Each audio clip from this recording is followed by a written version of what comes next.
بسم الله الرحمن الرحيم الحمد لله رب العالمين الصلاة والسلام على رسوله الكريم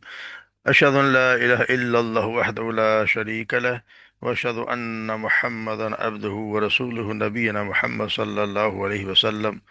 رب اشرح لي صدري ويسر لي أمري واحلل عقدة من لساني يفقهوا قولي ربنا زدنا علما اللهم فقهنا في الدين. السلام علیکم ورحمۃ اللہ وبرکاتہ. بدر سال خیریت سے ہوں گے. اللہ تبارک و تعالی ہمارے بات قبول فرما لے. اعوذ باللہ من الشیطان الرجیم. بسم اللہ الرحمن الرحیم. وَلَقَدْ خَلَقْنَا الْإِنسَانَ وَنَعْلَمُ مَا تُوَسْوِسُ بِهِ نَفْسُهُ وَنَحْنُ أَقْرَبُ إِلَيْهِ مِنْ حَبْلِ الْوَرِيدِ إذ يتلقى المتلقيان عن اليمين وعن الشمال قعيد ما يلفظ من قول إلا لديه رقيب عتيد وجاءت سكرة الموت بالحق ذلك ما كنت منه تحيد. وَلَقَدْ خَلَقْنَا الْإِنسَانَ، اور یقیناً ہم نے بلا شبہ ہم نے انسان کو پیدا کیا. وَنَعْلَمُ، اور ہم جانتے ہیں، ما توسوسو، جو وسوسے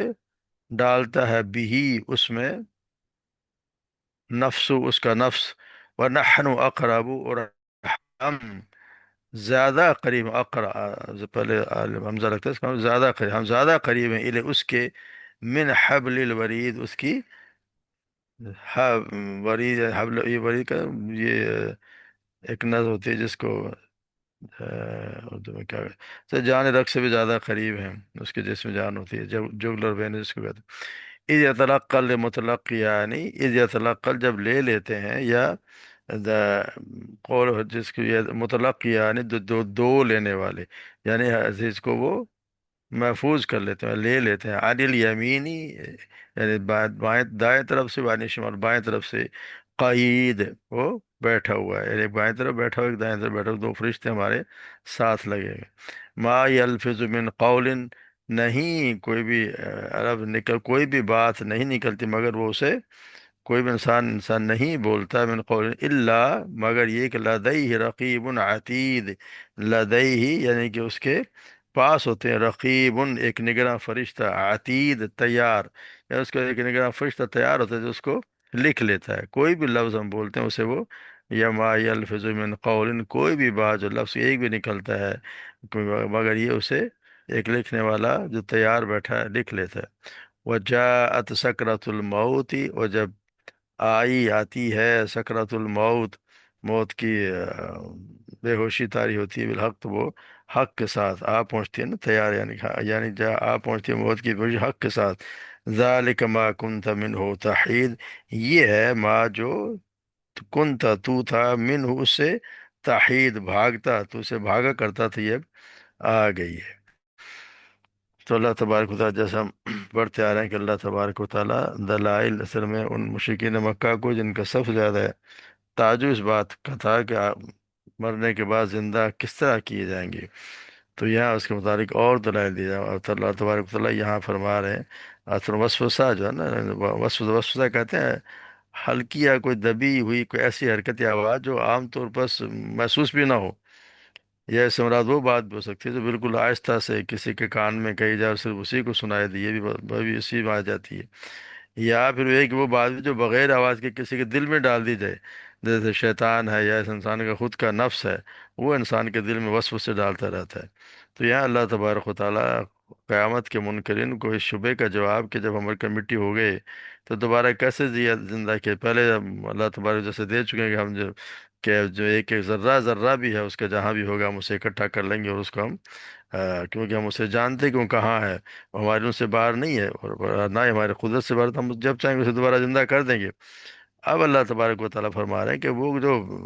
مٹی کا یا خاک کا ذرہ ہے اس کا تو پھر بھی کوئی وجود باقی رہتا ہے. یہ تو یہ بھی مانتے ہیں کہ ذرہ ہے، اس کا کوئی وجود باقی رہتا ہے، اور وہ نظر بھی آتا ہے، ایسی چیزیں نظر آتی ہے. ہم تو انسان کی وہ چیزیں میں جانتے ہیں جو اس سے بھی زیادہ مخفی ہیں، اور بظاہر ان کا کوئی وجود بھی باقی نہیں رہتا، کیونکہ اللہ تبارک و تعالیٰ کہتا ہے ہم نے انسان کو پیدا کیا، اور ہم اگر نہیں جانتے کہ تو ہم کون جان سکتا ہے؟ جس طرح سورہ ملک میں ہے نا، وہ الا یعلم من خلق وهو اللطیف الخبیر، کیا وہ نہیں جانتا جس نے پیدا کیا، اور وہی تو جو نہایت باریک میں قابل خبر رکھنے والا، کامل خبر رکھنے والا ہے۔ تو اللہ تبارک و تعالیٰ کہ ہم ان کے یہ قول اور فعل اقوال اور افعال کو نہیں جانتے، بلکہ اس کی ان باتوں کو بھی جانتے ہیں جس کا خیال اور وسوسہ اس کا نفس اس کے دل میں ڈالتا ہے۔ کوئی بھی ہے اسے خیال بھی آتا ہے تو اللہ تبارک و تعالیٰ اس سے بھی واقف ہے۔ سو اب ہم جو ہے اسے صرف زندہ ہی نہیں کریں گے بلکہ اس کا محاسبہ بھی کریں گے، اور وہ اچھا محاسبے کے لیے ہمارا علم ہی کافی، مگر ہم نے دو گواہ بھی رکھے ہیں تاکہ یہ اس کی شہادت بھی رہے، گواہی دینے والے بھی ہوں جو اس کا ایک ایک لفظ لکھ رہے ہیں۔ تو اس کا مطلب اس کا تو یہ ہے کہ اللہ تبارک و سب کو جانتا ہے، اس کے باوجود اللہ تبارک و تعالیٰ نے دو یہ رکھے ہوئے ہیں فرشتے، جو ایک بائیں طرف بیٹھا ہے ایک دائیں طرف بیٹھا ہے، جو ہمارے ہر عمل کو، جو ایک لفظ بھی ہماری جو زبان سے لکھا جاتا ہے، ایک لفظ بھی اس سے بھی اللہ تبارک و تعالیٰ وہ لکھ لیتے ہیں۔ لیکن یہاں اللہ تعالیٰ نحن اقرب الیہ من حبل الورید، ہم اس کے زیادہ قریب حبل ورید سے، یعنی جو رگ جو اگر کٹ جائے تو جان چلی جائے، اس سے بھی اللہ تبارک و تعالیٰ کہہ رہے ہیں کہ ہم اس سے بھی زیادہ قریب ہیں۔ اس کا مطلب یہ ہے کہ اس کا یہ ہماری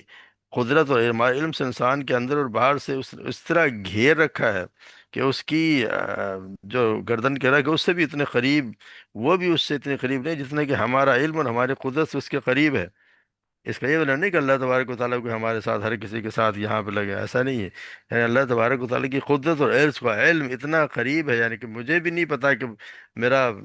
جو دل میں وسوسہ آتا ہے وہ بھی اللہ تبارک و تعالیٰ جانتا ہے۔ اور قدرت یہ ہے کہ وہ جب چاہے مجھے یا کسی کو بھی اللہ تبارک دست لینا چاہے اس کو قابو کر لے۔ تو یہ اللہ کے تبارک و تعالیٰ اس سے اتنا قریب ہے، یعنی اس کی بات سننے کے لیے ہمیں اللہ کہیں سے کوئی چل کے نہیں آنا پڑتا کہ اللہ اس نے کوئی بات کی اور ہم سے کوئی مانگ، جیسے ہم کو دعا اللہ تو لوگ تو کہتے ہیں ہمارے تو دعا سنتا نہیں، فلاں سے کراؤ۔ اللہ تبارک و تعالیٰ میں تو اتنا قریب ہوں، اور اس کو کوئی سننے کے لیے کہیں اور سے چل کے نہیں آنا، وہ تو تمہارے اس رگ سے بھی قریب ہے۔ تو اس سے وہ تو اللہ تبارک ہمارے جو براہ راست خیالات آتے ہیں ان سے بھی واقف ہے۔ اسی طرح اگر غلط ہے اگر ہم اس کو پکڑنا چاہیں تو ہم کہیں سے کوئی باہر سے آ کے نہیں پکڑیں گے، وہ جہاں بھی اور ہر وقت ہماری گرفت میں، جب چاہیں گے اسے دبوچ لیں گے، اس کو جب اس پکڑ لیا جائے گا اس نے ایسے کر جب اللہ چاہیں گے۔ تو یہ اللہ تبارک و تعالیٰ کا خود بیانی کہ اس البتہ اپنے علم اور قدرت کے لحاظ سے انسان کے ہر وقت قریب ہے، وہ اللہ تبارک و تعالیٰ معکم اینما کنتم، ہم تمہارے ساتھ ہیں جب جہاں تم ہوتے ہو، اس کا یہی مطلب ہے ہم ہمارے علم کے ساتھ اور قدرت سے ہم تمہارے ہر وقت ساتھ ہیں۔ تو یہاں بھی اللہ تبارک ہمارے اتنے قریب ہیں، یعنی جس طریقے کہتے ہیں کہ جو اللہ تبارک و تعالیٰ کا جو تم مانگو میں تمہارے سنتا ہوں اور قبول کرتا ہوں۔ تو اتنا جو قریب ہے اس پھر اسی سے مانگنا چاہیے، بجائے کہ کسی اور کے حوالے دے، کہ کسی اور کو پہلے وہ کرو راضی کرو اور پھر اس کے ذریعے سے کہلواؤ، اور جو سلسلوں کا وسیلہ ہے کہ خود وہ اللہ سے نہیں مانگتے بلکہ کسی اور کے ذریعے سے کہلواتے ہیں، یا وہ کسی اور سے دعائیں کروا رہے ہوتے ہیں۔ اللہ تبارک و تعالیٰ اتنا قریب ہے اور ہر چیز ہمارے جانتا ہے، اس لیے ہمیں یہ ذہن میں کوئی بھی عمل کرتے ہوئے یہ بھی سوچنا چاہیے کہ اللہ تبارک و تعالیٰ ہمارے اتنے قریب، ہم سب اس کے دسترس میں ہیں، وہ جب چاہے ہمارے ساتھ کچھ بھی کر سکتا ہے، خیر اللہ تو بس یہ قدرت ہے۔ اس لیے کوئی بھی گناہ کرنے سے پہلے، کوئی بھی برا کام کرنے سے پہلے ہمارے ذہن میں خیال کہ اللہ تبارک و تعالیٰ ہمارے ساتھ ہی ہیں، ہمیں دیکھ بھی رہے ہیں اور اس کی قدرت بھی رکھتے ہیں۔ اسی لیے اور اللہ تبارک و تعالیٰ پھر آگے یہاں فرمایا گیا ہے کہ دو ہم نے یہ تلقیت الیقیان، ہم نے جب بھی کوئی بات انسان کرتا ہے تو ہم نے اس کے لیے دو بٹھائے ہوئے، ایک دائیں طرف اور ایک بائیں طرف، جو فوراً بات کو لے لیتا ہے، یعنی محفوظ کر لیتا ہے، یعنی کوئی لفظ اس کے زبان سے نکلتا نہیں ہے مگر اس سے پہلے اسے محفوظ کرنے کے لیے حاضر ہے۔ اللہ تبارک و تعالیٰ نے ایسا کہا کہ براہ راست، تو اسی کا مطلب ہے کہ ہمارے علم براہ راست علم کے علاوہ دو کاتب بھی ہر دائیں اور بائیں طرف بیٹھنے کے لیے وہ ہیں، اور ہر چیز وہ سب کیے جا رہے ہیں، وہ لکھتے جا رہے ہیں۔ انسان کی زبان سے کوئی لفظ بھی نکلتا ہے تو وہ لکھ لیتے ہیں۔ اور ہر وقت یہ بھی عتید ہے، رقیب عتید، ہر وقت موجود ہے۔ یہ نہیں کہ ان کو کوئی ریسٹ ہو رہا ہے، اس کو ضرورت پڑ گئی تو اسے نہیں لکھ رہے ہیں۔ اسی لیے مطلب اللہ تبارک و تعالیٰ یہاں سمجھایا یہی ہے کہ آخرت میں جو اللہ تبارک و تعالیٰ کی عدالت ہوگی تو کسی بھی شخص کو اللہ تبارک و تعالیٰ اپنے ذاتی علم کی بنیاد پر سزا نہیں دیں گے، یعنی اللہ چاہے تو کیوں، اللہ تو ہر بات کو جانتا ہے، اس کو تو کسی کی گواہی کی ضرورت ہی نہیں ہے، مگر اللہ تبارک اپنے ذاتی علم کی وجہ سے اس کو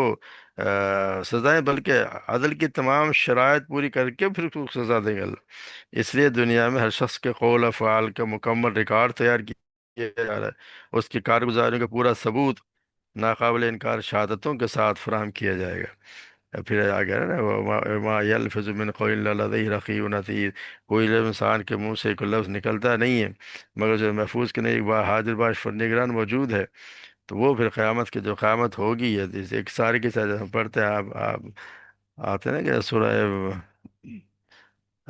کاف میں ہم جو پڑھ رہے ہوتے ہیں کہ اس میں اس کتاب کے متعلق فرمایا کہ جب انسان کو دی جائے تو وہ کیا کہے گا، وہ جو کافر ہوگا، وودی الکتاب حتر المجرمین مشفقین مما فیہ یقولون، جب وہ کتاب رکھی جائے گی اور تو مجرموں کو دیکھا تو ڈرنے والے ہوں گے، اس میں سے ہوگا تو وہ کیا کہے گا، وہ کہیں گے یا ویلتنا ما لهذا الکتاب لا یغادر صغیرۃ ولا کبیرہ الا احصاها، کہ وہ ہائے ہماری بربادی، اس کتاب کو کیا ہے، نہ کوئی چھوٹی بات چھوٹتی ہے نہ کوئی بڑی بات، مگر وہ اس میں موجود ہے، ثبت کر رکھا ہے۔ وَوَجَدُوا مَا عَمِلُوا حَاضِرًا وَلَا يَظْلِمُ رَبُّكَ أَحَدًا، اور اس نے جو کچھ بھی کیا اسے موجود پائیں گے، اور تیرا رب کسی کو ظلم نہیں کرتا، یعنی اللہ تبارک و تعالیٰ کسی کو ظلم نہیں، جو کرے گا وہی بھگتے گا۔ تو یہ کس طرح ہماری کتاب پیش کی جائے گی، جو بھی اللہ تبارک و تعالیٰ کے نظام ہے وہ جانتا ہے۔ اور اگر آج کل کے حساب سے دیکھا جائے تو یہ تو بہت آسان نظر آتا ہے کہ ایک آدمی کی ہر وقت اگر کوئی فلم بن رہی ہے اور آخر میں تو اس کے صرف ایک چپ اس کو دکھا دی جائے کہ یہ تمہارا نام آیا مال، اس کو کمپیوٹر پہ ڈال دیا جائے تو سارا اس کا جو بھی حرکتیں اس نے کی ہیں بچپن سے لے کے اور مرتے دم تک وہ خود اپنے اپنے آنکھوں سے دیکھ رہے ہیں۔ اب اس کو نام مال دکھا دے کہ لے تو خود اپنا فیصلہ کر لے، تو خود ہی اپنا فیصلہ کرنے کے لیے کافی ہے۔ تو یہ بہت آسان ہے، ایسے ہم سنا ہماری ہر وقت ویڈیو بن رہی ہے، یہ ویڈیو ہر وقت بن رہی ہے، یا کوئی کوئی بھی ہم کام کر رہے ہیں ہماری ویڈیو ہر وقت تیار ہوئی ہے۔ یاد رکھنا چاہیے کہ ایک دن آئے گا جس وقت اللہ نہ کرے وہ سب کے سامنے ہماری وہ دکھایا جائے کہ یہ کرتوت ہے تمہارے جو تم دنیا میں کرتے رہے، ہمیں سب کے سامنے شرمندگی ہو۔ یہاں کی شرمندگی سے بچنے سے بھی ضروری ہے، مگر وہاں کی شرمندگی بہت زیادہ خطرناک ہے، اس لیے وہ ایسے کام سے بچیں جو کہ شرمندگی اٹھانی پڑے۔ پھر اللہ تبارک و تعالی سکرات الموت بالحق، اور جب موت کا آ گیا، موت کی بے ہوشی آ گئی، یعنی موت آئے گی تو آنی ہے ابھی، مستقبل کی بات ہو رہی ہے، مگر یہاں اللہ تبارک و تعالیٰ ایسے کاموں کے لیے جو یقین ہونا ہی والا ہے اس کے لیے ہمیشہ ماضی کا صیغہ استعمال، جیسے آ ہی گئی، موت آ ہی گئی، اور جب سے موت کی بے ہوش آ گئی بالحق، حق کے ساتھ، یعنی کہ مطلب یہ کہ جب اس کا انسان کے سامنے اللہ تبارک و تعالیٰ ہی حقیقت دو وقت بیان فرمائے گا، پہلا موت کا وقت اور دوسرا قیامت کا وقت۔ تو اس آیت میں جو موت کا ذکر ہے کہ موت کی بے ہوشی اور مراد اس کی سختی اور شدت ہے، اللہ تبارک و تعالیٰ نے یہاں آپ دیکھیں گے کہ اس کا مطلب یہ ہے کہ جس طرح آخری وقت ہوتا ہے تو کچھ نہ کچھ سختی آتی ہے، جس طرح عائشہ صدیقہ فرماتی ہیں کہ رسول اللہ صلی اللہ علیہ وسلم کے آخری وقت کا حال بیان کرتے ہوئے فرمایا کہ آپ صلی اللہ علیہ وسلم کے سامنے پانی کا ایک پیالہ تھا، آپ صلی اللہ علیہ وسلم اپنے دونوں ہاتھ اس میں ڈالتے اور انہیں چہرے پر پھیرتے جاتے تھے، اور ساتھ ہی یہ فرماتے لا الہ الا اللہ ان للموت سکرات، لا الہ الا اللہ، یقیناً موت کی بہت سختیاں ہیں۔ تو اللہ تبارک و تعالیٰ ہمیں رحم فرمائے۔ پھر بالحق، حق سے موت کا مطلب یہ ہے کہ حق آنے کا مطلب ہے کہ جان نکلنے کے ساتھ ہی سختی کے ساتھ ہی حقیقت واضح ہو جائے گی، جو سامنے جو پردہ دنیا میں پڑا ہوا تھا وہ اس کے سامنے سے ہٹ جائے گا، جیسے ہی اس کو موت آئے گی اس کے سامنے آخرت کی حقیقت کھل جائے گی کہ کیا جو اس کو جھٹلاتا رہا ہے وہ فرشتوں کو بھی دیکھ لے گا، دوسرا وہ جو ایک نیا ہی ایک اس کے لیے جہان ہوگا جو جس کے لیے یہاں بتایا گیا، ہر چیز بتا دی، آپ صلی اللہ علیہ وسلم نے ہر بات بتائی گئی ہے کہ کیا کچھ ہونے والا ہے۔ جیسے ہی موت آئے گی تو اس کو یہ بھی پتہ چل جائے گا کہ میں سعید ہوں کہ یعنی کہ میں بدبخت ہوں گے یا کہ نیک بخت، میں فوراً پتہ چل جیسے موت ہے کہ فرشتے جس حالت میں آئیں گے، جس قسم کے فرشتے ہوتے ہیں اسی سے انسان کو پتہ چل جاتا ہے کہ یہ کون سے فرشتے آئے۔ اگر نیک انسان ہوگا تو اس کے لیے اچھے اور خوبصورت سفید کپڑوں میں فرشتے آئیں گے، اور اگر بدبخت ہوا تو اس کے پاس تو ایک جہنم کا